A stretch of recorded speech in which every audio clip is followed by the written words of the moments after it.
So we're at the 11th technique of Kodo-dai. So now we're at the 11th technique of Kodo-dai ni, and this is the last technique in the section. This is a Shirokatate Kube Shime Tentai Hijigarami. Again, as in the previous technique, a Shirokatate, he's reaching around and coming in to make a control at our neck, to make a shime, to make a choking potential right here. The tenkai is the action of turning under and rotating. The hijigarami is what comes next, and that's basically, again, a situation in which you're going to have two wrist locks combining, and we want to practice one and then the other distinctly until we get very conversant with both. And so we're going to break it into pieces. As he comes here, and he reaches around, we're lifting, and we're going to work on the tenkai kodo hinari portion first. We're making a hand change at the top, and as we move away, we can see how this traps his own arm here. And so the tenkai kodo hinari portion of this wrist action is right off the bat. So you just want to do only that portion first. Lifting, capturing, dropping. Very simple. Lifting, capturing, dropping. Now, I didn't let him get secure there. I went too early. We trigger off the timing of the grip coming in here, right here. As he tries to focus on making a grip to potentially set his choke, that's when we have our opening or our chance to make this hand change right here.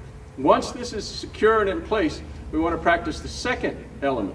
I move away from the attack and set a kodo gaeshi.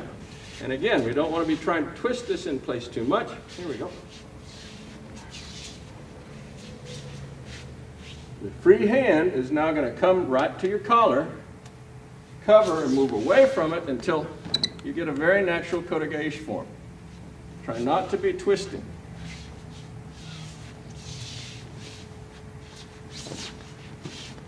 Right here. The execution of a throw and the locking function is going to take him through a body cycle of drop and rise, and he's thrown on the second rise. So here we go. Up.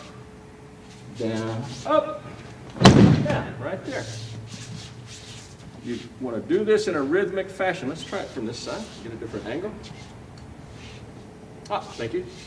Dropping, rising, dropping, rising, and throw. Good. Maybe here.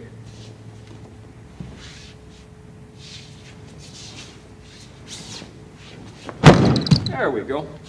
Again, these double wrist lock forms that form a failsafe imply that you could throw it either way. We're doing the kodo gaeshi in this particular case, but could you throw it with a forward action off the right step here? Yes, you could throw it directly off of tenkai if you liked, but in the kata form, we're making the switch and we're actually throwing it as a kodo gaeshi right here.